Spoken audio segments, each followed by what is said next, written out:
Gracias a su inmenso reparto y a la forma que tiene de explorar sus personalidades, a través de su forma de jugar y los roles que desempeñan en el arroyo, podemos ver toda clase de trasfondo en los niños que protagonizan esta serie, que van desde lo más pintoresco hasta lo verdaderamente oscuro, por no decir siniestro. Almas vengativas, inclinaciones psicópatas, fanáticos religiosos y mucho más. Por eso en el video de hoy vamos a hablar de otros 7 personajes con trasfondos oscuros en el mundo de Craig. Pero antes de eso, unas palabras de nuestro patrocinador. A partir de este video se han abierto oficialmente los miembros del canal. De momento esto solo servirá para apoyar el canal, pero en la medida en que vayamos aumentando las cifras, esto repercutirá en mejor contenido, ya que podré contratar a un editor y a un miniaturero. Esto repercutirá en más videos a la semana y en una serie de proyectos que hace rato que tengo en mente, pero que no he podido abordar por limitaciones de tiempo, espacio y porque, bueno, LATAM. Así que si puedes aportar al contenido del canal, te lo agradecería inmensamente, además de que no olvides que también están habilitados los superchats. Dicho todo esto, volvamos con el video.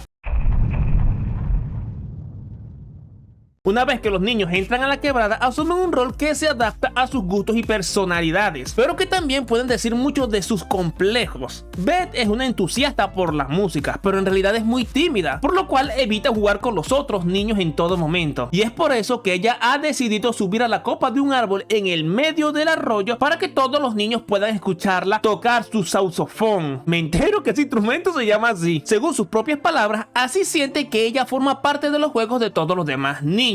Inclusión que agradece recordándoles la hora de volver a su casa para cenar. Y así es como nace la guardiana del tiempo. Su función es tan importante en el arroyo que cuando ella se equivoca en dar la hora, provoca que más de la mitad de los niños del arroyo sean castigados por llegar tarde para cenar. Demasiada responsabilidad para una niña de 10 años, quien se somete por voluntad propia a estar todos los días de su infancia en ese lugar solitario, incapaz de enfrentar su timidez por defecto y obligada a tocar las mismas notas protocolares a la misma hora para que todos los demás niños puedan llegar temprano para cenar. Una tarea que ya de por sí sería enloquecedora para alguien con inquietudes creativas como son los músicos, y que se podría volver casi que una tortura si se trata de un niño, quien por naturaleza es más inquieto, más curioso y que es más propenso a dejar de lado este tipo de responsabilidades. Pero allí tenemos a Beth resguardando el tiempo en esta especie de autotormento al estilo de Prometeo encadenado.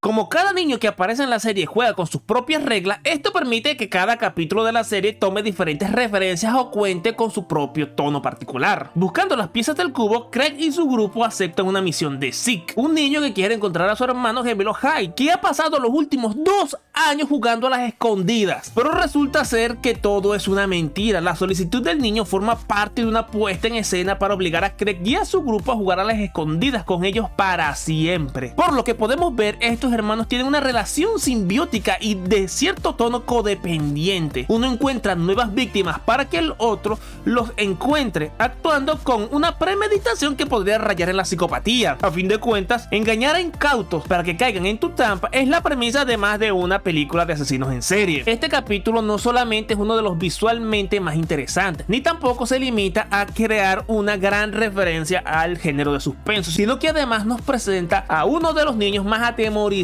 de toda la quebrada. Aunque todo se trata de un mero juego, los niños asumen el rol que toman con una seriedad absoluta, al punto que las reglas que acuerdan los unos con los otros tienen un peso legal para ellos y en algunos casos tienen fuerza sobrenatural. El claro ejemplo es el de Paloma. Ella es una niña que pasó todo un año sin poder decir ni una sola palabra, ya que había sido hechizada por un amigo que se mudó antes de que pudiera romper el hechizo. Así que la niña pasó todo este tiempo en silencio esperando a que alguien tuviera la bondad de romper el hechizo, y el único que lo hizo fue Craig. Esto despertó en la niña un deseo de venganza inmenso contra todos los otros niños que la ignoraron durante todo este año. Por esto es que ella estudió a todos los demás niños del arroyo hasta que pudo aprender a predecir lo que iban a decir, y gracias a este poder desató una ola de terror por todo el arroyo, ya no solo hechizándolos, sino que también extorsionándolos para que rompiera el hechizo. Y aún así siempre estaba la amenaza latente de que Paloma podría volver a hechizarlos con facilidad, por lo cual se instauró un régimen de censura alrededor de toda la quebrada. La única forma que tuvieron para detenerla fue enfrentarla con JP, ya que la randomizó tomadas que dice el pelirrojo hacen que se cortocircuiten los poderes de predicción de Paloma. E incluso después de ser derrotada, parece que el tiempo que pasó en este voto de silencio obligatorio le afectó psicológicamente. Antes conocido como el Poncho Verde, Omar es uno de los personajes más importantes de la trama general de la serie, tanto por su rol como por su relevancia en todo lo relacionado con el lore del otro lado del arroyo. Pasó casi que toda su infancia evitando que el rey Javier invadiera todo el arroyo, apostándose en el puente que dividía a ambas mitades. Esto ya de por sí es un inmenso sacrificio para un niño tan pequeño. Estar todos los días rondando el mismo puente sin hacer nada más que vigilar ni alejarte demasiado por el miedo recurrente de que se pueda dar la dichosa invasión. Pero esto se vuelve todavía peor si tomamos en cuenta que todo esto surge porque su mejor amiga Maya le traiciona y se vuelve la mano derecha de Javier, un tirano que le obligó a enfrentarse a ella. Así que tenemos un cóctel de traición y de autoexilio, vivencias que le han marcado incluso luego de caer la monarquía. Como vemos en el capítulo Cronomusgo, a Omar todavía le cuesta salir de su zona de confort y se siente más cómodo haciendo actividades repetitivas y aburridas como el clásico grindeo y el luteo de los juegos RPG antiguos. De no ser por la aparición de Craig en su vida, lo más probable es que se hubiera convertido en una persona rígida y amargada. Pero ahora que se ha librado de todas estas cadenas y tiene una infancia más normal, lo vemos como una persona muchísimo más animada, aunque todavía tiene ciertas cositas que debe trabajar.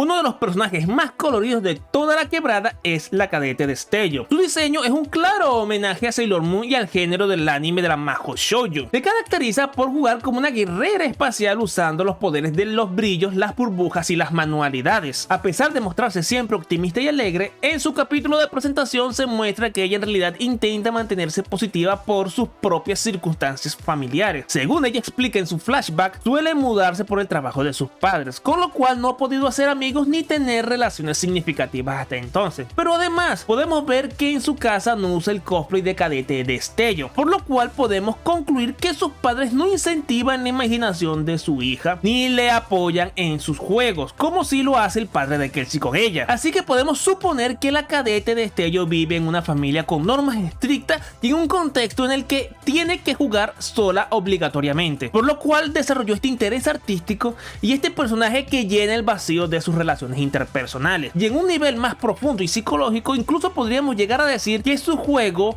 es tratar de ignorar la tristeza que le causa estar sola en casa. Por fortuna, en el arroyo ha conseguido un grupo de nuevos amigos, en particular el grupo de Craig y el trío Paleta, aunque no por eso dejamos de verla sola en ciertas ocasiones, así que a lo mejor todo este tiempo sola ha hecho que le cueste hacer amigos por su cuenta.